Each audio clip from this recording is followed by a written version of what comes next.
The government could be shutting down tonight at midnight. There's a chance that it won't, but I think there's a good chance that it will. And I want to tell you about how this could affect the economy and your own economic situation. My name is Daryl Fairweather. I'm the Chief Economist at Redfin, and here it goes. So, the first impact that I am most concerned about is the jobs that could be lost.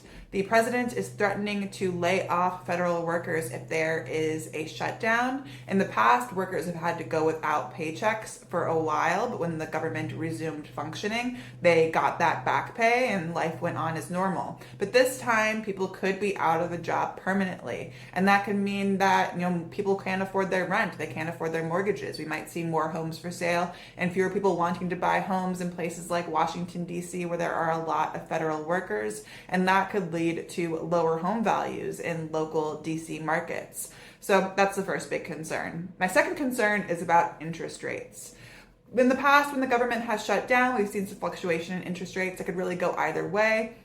We could see global investors decide that they are scared and they want to put their money into safe assets like US Treasuries and mortgage-backed securities. That would send rates lower and make it more affordable for everyday people to borrow to buy a home, at least temporarily. But it could go the other way. We could see global investors look at what's going on with the US government and decide they want to pull their money out of the US entirely. That means that interest rates could go up, mortgage rates could go up, and it could become more expensive to borrow to buy a home.